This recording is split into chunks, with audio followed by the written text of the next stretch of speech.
Ó, pessoal, Meriva.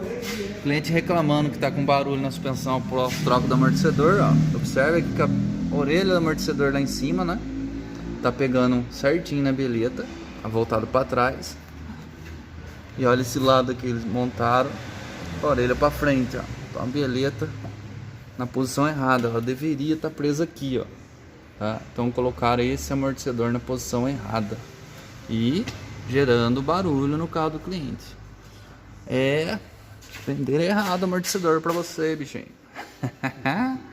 Aí assim dá barulho mesmo, não tem jeito, porque a barra ela acaba dando, se esforçando, gerando problemas ali de ruído, estalos, e trocar o amortecedor pelo lado correto, venda errada, beleza? Fica a dica aí, toma cuidado, hein?